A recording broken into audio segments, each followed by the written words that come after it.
just weighed anchor at Seal Cove in Richmond Island, and we're coming around Cape Elizabeth.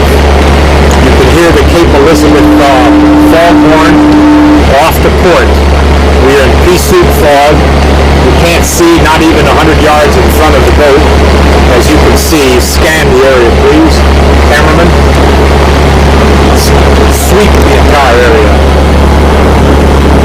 As you can see, folks, there's nothing to see but fog, thick fog.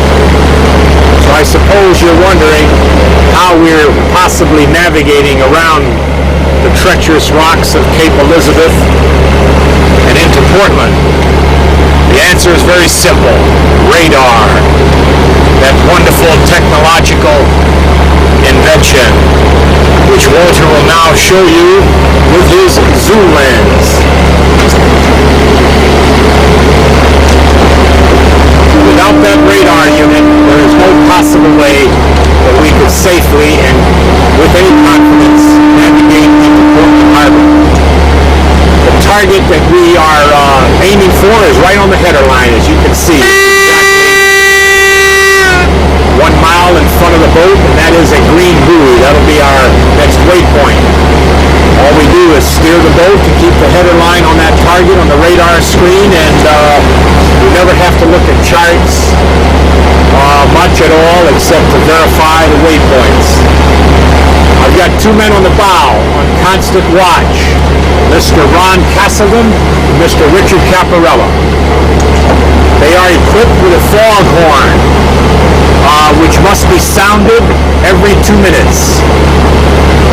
One prolonged blast consisting of 4 seconds to 6 seconds on the horn, which takes quite a bit of lung power. So obviously I have selected the assistant bosun mate, Ron Caseldon, the biggest man on this vessel, to sound that foghorn. If you listen off the port, in just a few seconds you'll hear the famous Cape Elizabeth light and foghorn, warning shipping traffic entering Portland.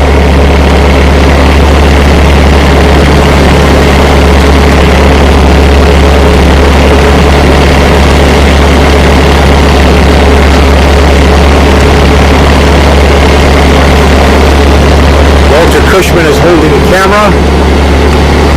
Jim Caseldon has been given R&R. He's down in the V berth in his bunk. He got up early this morning, cooked breakfast. There, that was the Cape Elizabeth foghorn you just heard. We're under engine power, going very slow, which is what you're supposed to do in a fog. That was Caparella giving his try at the foghorn. A sickly attempt to equal Mr. Caseldon's effort. Nevertheless, we'll give him credit for trying. Every 2 minutes, gentlemen. We're barely moving under 3 knots because of the visibility conditions under the international navigational rules. We're keeping a very close radar watch. There is no sign of any shipping traffic so far, either to our stern or on our bow, although we are picking up the fixed targets, which are the 2 buoys, as you can see on the screen. I need to steer somewhat to the left to come to 22 degrees magnetic, which puts us on a true heading of 5 degrees. Remember, there is a magnetic variation in this part of the world of 17 degrees westerly. So if you want to go true 5, you have to steer 22. It's very important to maintain a faithful heading because because of the narrow ship channel coming into Portland. Looks like one of the buoys is within 1 mile, and there's another a mile beyond it. Which, yes, I agree. The second one. Excellent, Mr. Caparella. That was your best effort yet, sir. The second buoy is not on all the time. It is intermittent. The mast lid is. Yeah. The second buoy is actually the waypoint that I had charted. That's a green gong buoy. And from that point, I'll lay the next course up into Portland.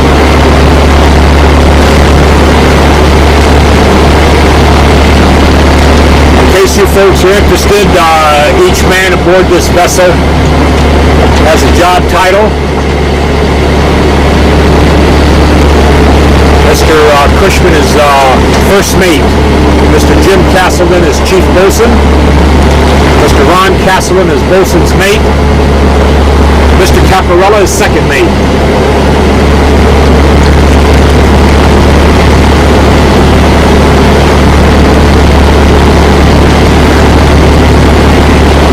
Mr. Caparella's other function is to make sure the heads are always clean.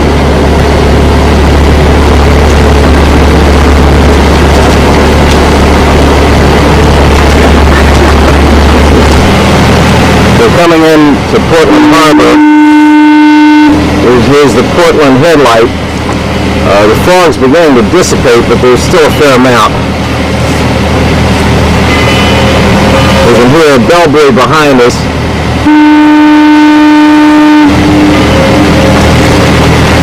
It's now departing.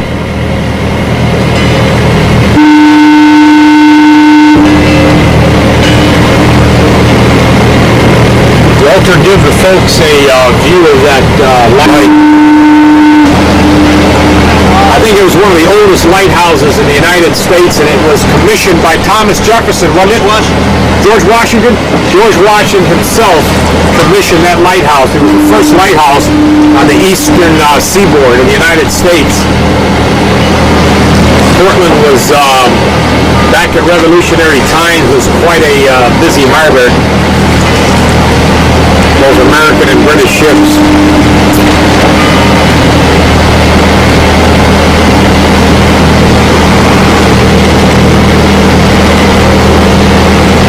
Just announce that it's abandoned. Very good. Here's another lighthouse. Most photographed lighthouse in the world. See it.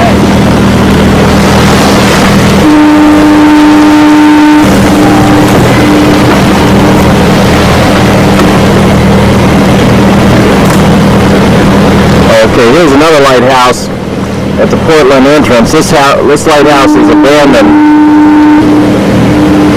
It's off to the starboard side. We're going between the two lighthouses right now. We have a commercial aircraft. It's in the process of landing at Portland. Show the lighthouse now, Walter, with the cliffs. Okay. See the rocky cliffs? The water is fairly calm because the wind is very light.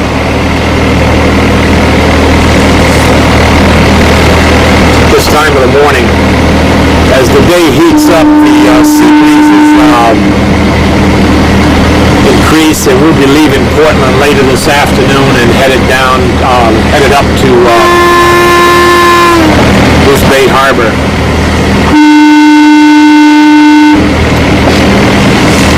And around Pemaquid Point and up to Bar Harbor. Penobscot Bay.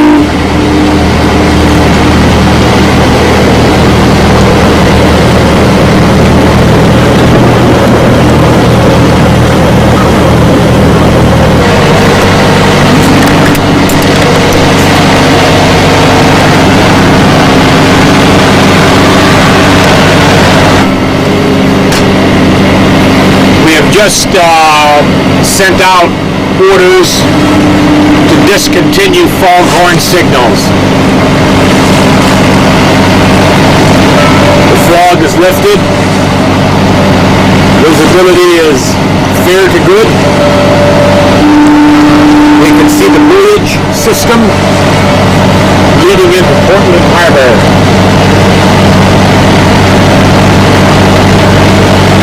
Chief Bosun Jim Caseldon has just arose from his bunk. I'd like him to appear in the companionway and say hi to the folks. Would you appear in the companionway and say hi to the folks, Chief Bosun? Good morning. Is this a beautiful morning in Maine? This is a lovely morning in Maine, down east What's Maine. the weather look like here? The weather looks gorgeous today. We were fogged in, heavy duty, pea soup fog, but it's lifted now. We've come in by radar. We're just about into Portland Harbor. We've got a flood tide helping us in, so you couldn't ask for more. Well, we could ask for shore leave, Captain. You've got it, Maytay. Thank you. You've got it. Thank you.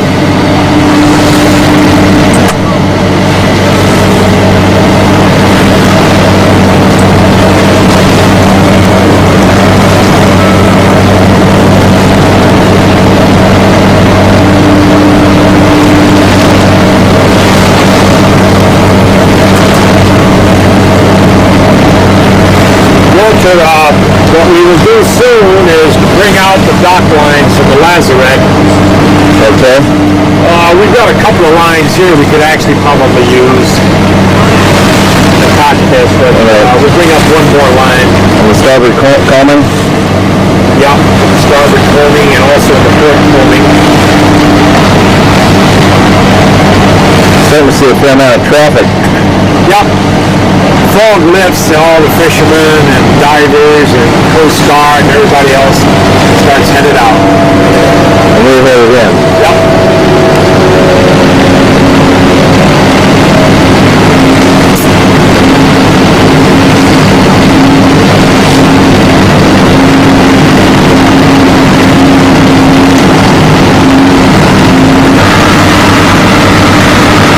It's a tuna boat going out.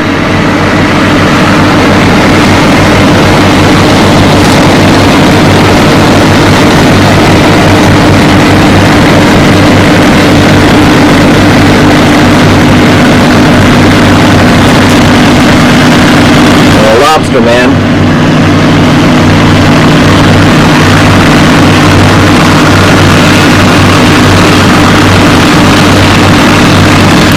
A secret meeting of the crew of the Ludvika. We are now leaving Portland Harbor, and each and all of us is very dissatisfied with the erratic behavior of Captain Antinori.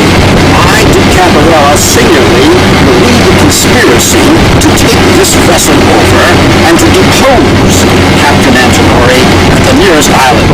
We shall leave him there with false papers and false fingerprints. The FBI will never be able to trace him. Here and forever, from this day on, the Ludvika will be mine, and its great loss will be mine. And please, posterity of history, it was decided among us that the rule of reason as espoused by Skipper Antinori was grossly abused. It became inevitable that he and his ways were unreasonable and getting oppressive, and all that goes with it. And we take together we take this one.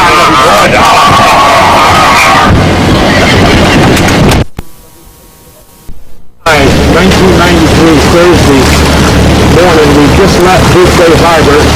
One of our crew, Mr. Richard Caparella, is on his way to Washington, D.C. to attend a wedding. We'll fly back to the Maine on Sunday. We'll pick him up in Camden or Rockland.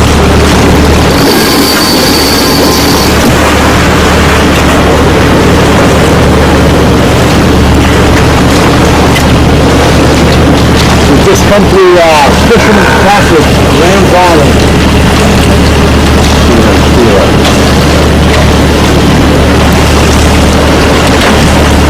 There's a little picture here.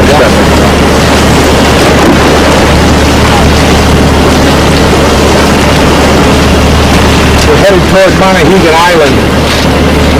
Beautiful day. The wind is very light, so we're flying the spinnaker, as you can see.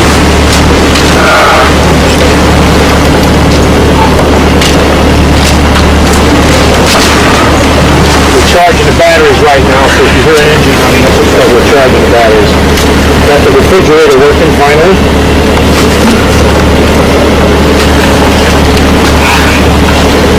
This thing here is collapsing proof with any consolation proof.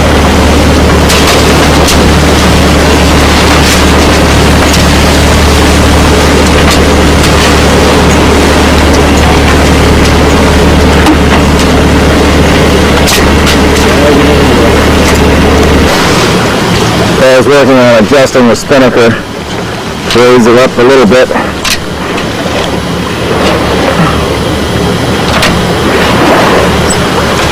The wind's gone slack.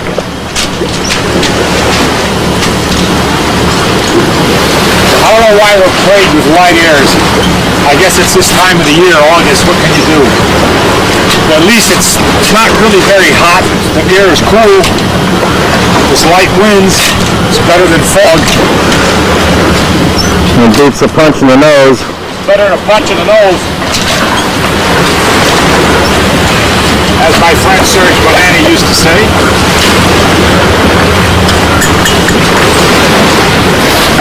We got Ronnie Caseldon here at the helm.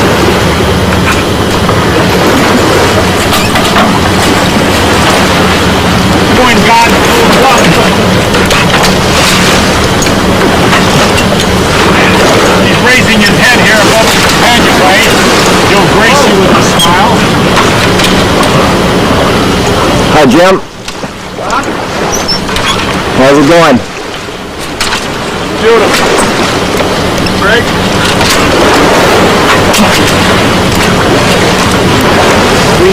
Okay, filming. Like something off from Night Up.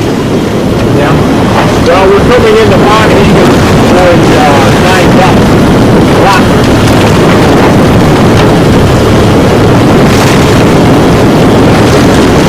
This is Banana on the right side with the current rock.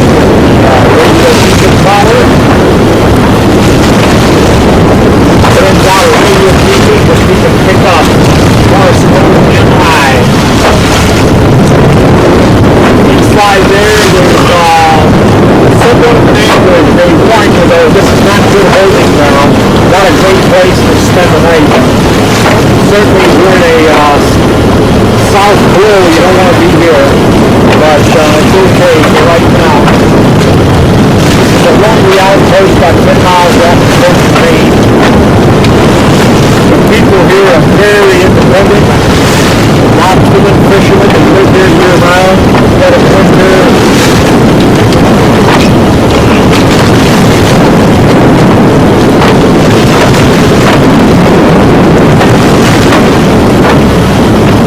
Point the camera to my crew here. Bosun's mate, Joe Caseldon, Chief Bosun. Show your face there, me boy. We're coming into Monhegan Island here. We've had a rough ocean crossing. This is the first landfall we've made in 3 months.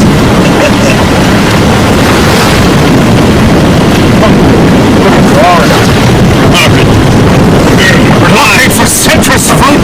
My crew has got the scurvy. Maybe we can take some protein fish here on the island. Barter with the fishermen. We've got beads. Trinkets from Europe.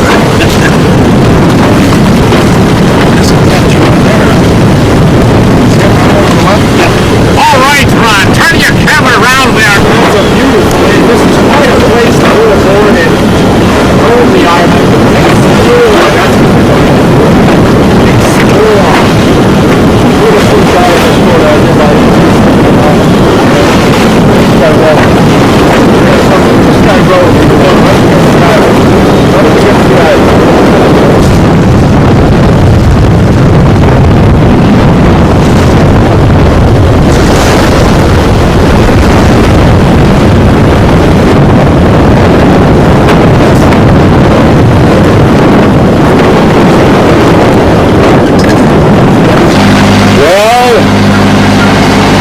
Good afternoon, ladies and gentlemen. Here the Cove and Ludvika is coming into Rockland, Harbar, Penobscot Bay, in Upper Maine. Yep, it's about 11 o'clock in the morning here.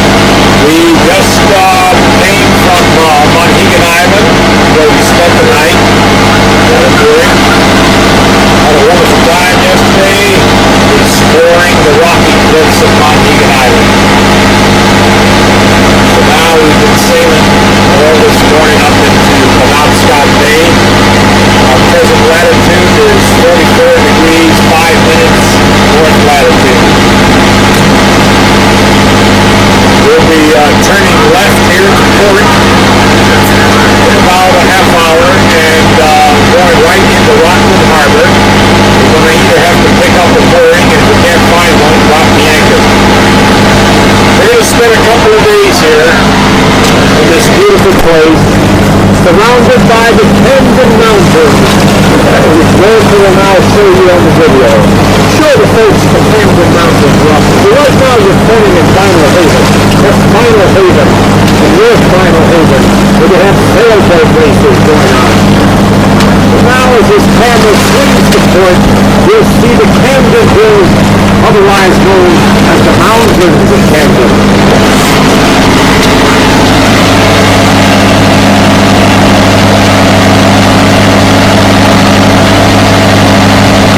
This is Monroe Island here on the left, and that beautiful lighthouse out on the point is the Owl's Head Light. As we round Owl's Head, we will be coming directly into Rockland Harbor. We're at this very moment, the Rockland Annual Lobster Fest is underway.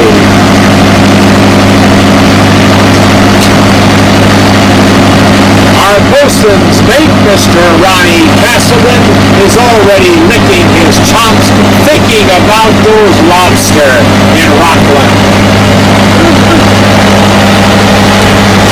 In just a few hours, bosun's mate, Ronnie Caseldon, who you just saw on the camera very rapidly there, Chief Bosun's directly behind me, Jimmy Caseldon there, can't wait for shore leave to get off for Ludvika to join the Lobster Fest. Now yours truly, the captain here, who stands here behind the helm faithfully narrating, will remain aboard, don't you see? Bad luck for the captain to go aground before his crew does. I hope somebody brings me some lobster. Now, Jimmy Caseldon has been trying to catch a fish for the last 4 days. As you'll see, he's got a fishing trolling line out astern with a beautiful lure that you would imagine no fish could possibly resist. Nevertheless, despite his gallant efforts, Jimmy Caseldon remains fishless to this very moment. Thank you, Captain. Thank you very much. Fishless. Thus, if we were dependent on Bosun Caseldon to catch some fish so that we, the crew, might survive, we'd all be dead. Thank God we have stored aboard enough canned stores to see us through winter. We're leaving Rockland Harbor.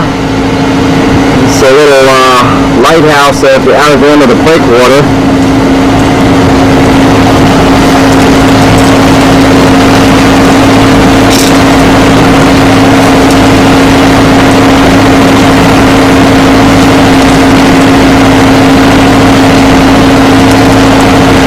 Captain Antinori is at the helm. We don't have much wind today, so we have the mainsail up to stabilize the yacht that we're running under diesel for propulsion. Got a fair number of other boats out today.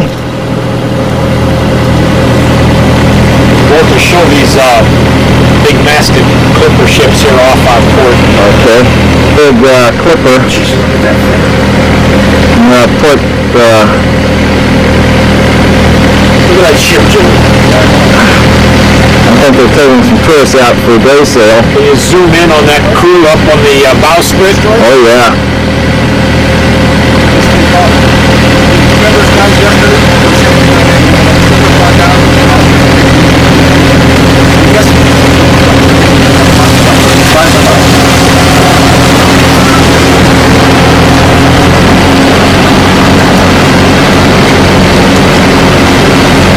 prestigious military rocket launcher ship that fought in the Gulf War off of Iraq is leaving right now. She's underway. She's been at anchor here all week long. That ship was in the Gulf War in Iraq and launched many, many missiles against Saddam Hussein. She's been here as part of the annual Rockland Harbar Lobster Festival. It's a tradition for a military vessel to come here for the annual event. There were several rowboats out here yesterday in protest of that particular military vessel being here at anchor in the harbor as part of the festival. The protesters were addressing the issue of they said many innocent women and children have been killed by reason of rockets launched from that particular vessel. And so they were protesting with signs on rowboats out here in the outer harbor yesterday. It's a direct heading to Camden. Picturesque Camden Harbor lays about 7 miles on this track.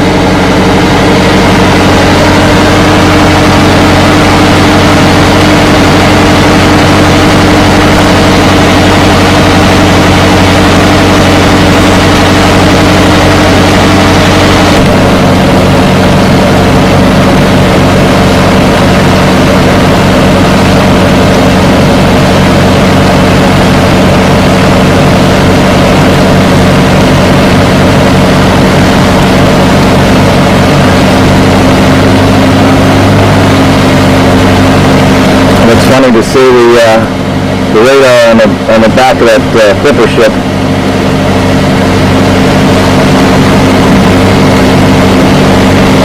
Schooners out here in Penobscot Bay. This is West Penobscot Bay. It leads into Rockland Harbor, Rockport, and Camden. And then, of course, further up to the Penobscot River.